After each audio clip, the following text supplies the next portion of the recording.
O JP Morgan divulga um balanço recorde no trimestre, um lucro maior que 21 bilhões de dólares. E mesmo assim, o seu CEO, o cara que tem as informações de mercado muito mais relevantes do que qualquer analista, do que qualquer fundo de investimento ou de qualquer youtuber, vem a público e faz um alerta. Eu, pessoalmente, não compraria ações aos preços que elas estão hoje. E o que é mais impactante nessa declaração é que não é nenhum pessimista de plantão. É o cara com o balanço mais forte de sua carreira. E a pergunta que tem que ficar não é: será que eu tenho que vender tudo? Não. A pergunta é outra e bem mais importante. É como você aí de casa deveria decidir em qual ativo você vai investir quando os maiores nomes de Wall Street não têm mais certeza de nada. E aqui a gente precisa contextualizar a fala do Dimon. O Dimon participou de um podcast chamado Master Investor, que foi ao ar dia 21 de julho.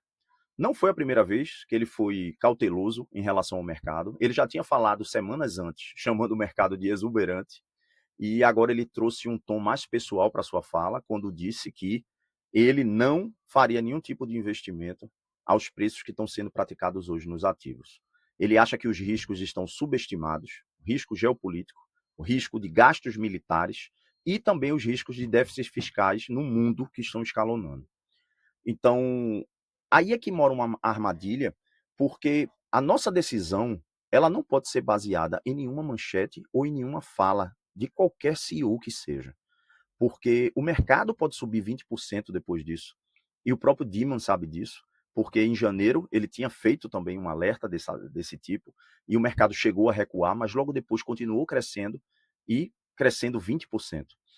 O que a gente precisa entender é que o máximo que manchetes e falas de CEO podem nos trazer é apenas um lembrete de que o risco existe. Até porque todos têm seus vieses, todos têm suas nuances. O próprio Dimon, ele é bullish, vamos colocar dessa maneira, ele é otimista com a IA a longo prazo, mas ele é pessimista com valuations de curto prazo. Então mostra que a mesma pessoa, ela tem duas opiniões diferentes dentro do mesmo aspecto.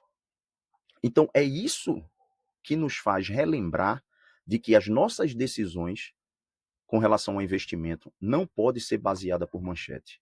Então é sobre processo, é sobre entendimento do negócio e do cenário que ele está inserido.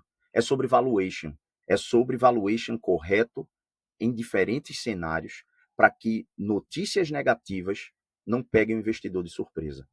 É muito melhor a gente ser impactado por notícias positivas do que a gente ver o nosso patrimônio sendo dilapidado. Então o vídeo de hoje, ele não tem o caráter de te mostrar resultado. Ele tem o caráter de te mostrar justamente este processo, o processo de aprendizado que nunca será substituído por manchetes, por youtuber ou mesmo pelo CEO do maior banco dos Estados Unidos. Então, meus amigos, é aqui que quando não existe nenhum processo definido de análise de ativos, que o investidor perde dinheiro. E aí ele fica achando que isso é um mercado de aposta, que é um cassino, e acaba desistindo do mercado de capitais, e com essa desistência vai embora toda a possibilidade de você fazer com que seu patrimônio cresça num horizonte de tempo mais rápido. Então eu peguei aqui como exemplo a Nvidia. A gente sabe o que é a Nvidia. Então, primeiro que tudo, o investidor ele tem que saber quais são os negócios da empresa, qual é a tese da empresa e confrontar com todos esses resultados que a empresa vem demonstrando. Então a gente pega a Nvidia aqui, por exemplo, uma empresa com market cap de 5,1 trilhões de dólares, um EV de 5,02. Então a gente vê rapidamente que essa diferença aqui é a dívida da empresa, então 10 bilhões de dólares. A gente vê os débitos da empresa, que só representam 0,3 vezes sobre o fluxo de caixa que ela produz. Aqui a gente vê a receita da empresa nos últimos 12 meses, o retorno do capital investido, o crescimento da receita do último ano, desse ano comparado com o último. A gente vê a margem de lucro de 63%. Então aqui a gente tem todos os KPIs para dar início ao nosso processo de valuation. A gente tem que assumir como premissa qual é o horizonte de tempo que a gente vai fazer dessa empresa, e aí depende muito da sua tese, tanto para o negócio quanto para o cenário. E a gente tem um modelo, aqui eu chamo de padrão, é onde eu coloco as minhas premissas para essa empresa sempre em 3 cenários. É o cenário pessimista, o cenário base e um cenário otimista. Então, eu coloco as minhas premissas aqui, vocês podem ver que é editável, e depois eu vou calcular o preço justo dessa empresa nesses 3 cenários, e eu tenho aqui um cenário pessimista, a ação seria 189, perdão, 267 no base e 404 num cenário otimista. E aí sim, depois de feito o meu valuation, eu posso chegar aqui e comparar diretamente com a visão dos analistas de Wall Street. Aqui eles têm hoje um consenso de manter a ação, o pessimista de 180, muito próximo aqui meu, um consenso de 302, aqui a gente ficou mais abaixo, e um otimista de $500, também mais abaixo, mostrando que é um valuation conservador e que mesmo na parte de consenso, na minha visão mais conservadora, ainda teria aqui 29,4%. O que eu não posso deixar de falar para vocês é sobre a taxa do retorno desejado. Eu coloco sempre no ativo uma taxa de retorno de 14%. É a taxa livre de risco que nós aqui no Brasil temos. Então eu não posso deixar de comparar com a taxa livre de risco que eu tenho no meu país. Porque o que é que me faria investir num ativo internacional se eu tenho 14% aqui parado sem fazer nada? Então, essa diferença também dá para os analistas, porque a gente sabe que o mercado americano, uma taxa de retorno de 14% é uma taxa de retorno alta. Então, aqui eu não quero descobrir apenas o valor intrínseco da empresa. Eu quero o valor da empresa e que pelo menos tenha uma taxa de retorno de 14%. Aqui também eu posso mostrar para vocês como é que está o nível de short interest da empresa, ou seja, quantos por cento de todas as ações que existem hoje no mercado estão nas mãos dos investidores, dos bancos ou dos fundos que estão apostando contra a Nvidia.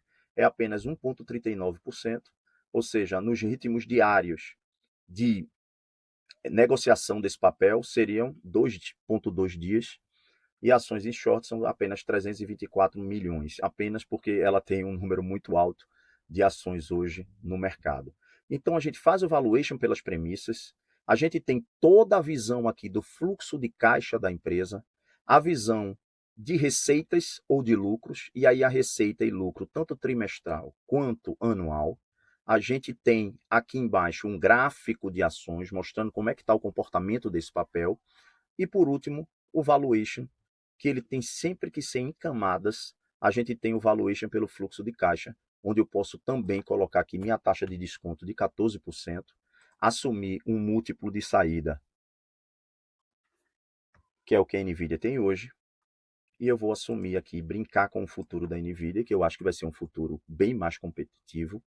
Ela teve um crescimento de 58, a gente vai partir para 28, a gente parte aqui para 25, a gente parte para 23 e para 22. E eu calculo meu preço justo. É um preço justo hoje de $238,69, o que me conferia aqui 15,40%. E o BED é justo porque, mesmo com uma taxa de retorno de 14%, eu espero pelo menos que o ativo eu tenha uma margem de segurança de 20%.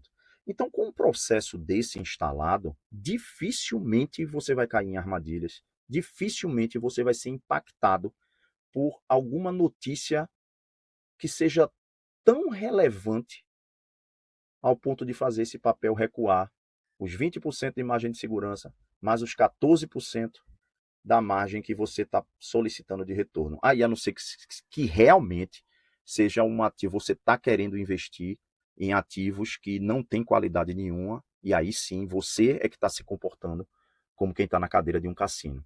Então, nessa minha ferramenta, a gente tem condições de fazer um valuation, a gente tem condições de passar pelo screening, onde aqui você vê o comportamento de todas as ações, com preço, com PEG ratio, com ROI, PE, a margem do fluxo de caixa, o preço do fluxo de caixa, o crescimento da receita, o ROIC e o Rule of 40, ou seja, a regra dos 40, muito utilizada para empresas de tecnologia, empresas de grande crescimento, que a empresa tendo esse múltiplo acima de 40, mostra que a empresa está num ritmo saudável de crescimento.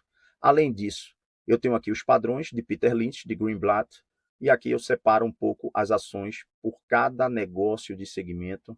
E aqui também eu posso fazer meus filtros, buscando quem são as melhores oportunidades.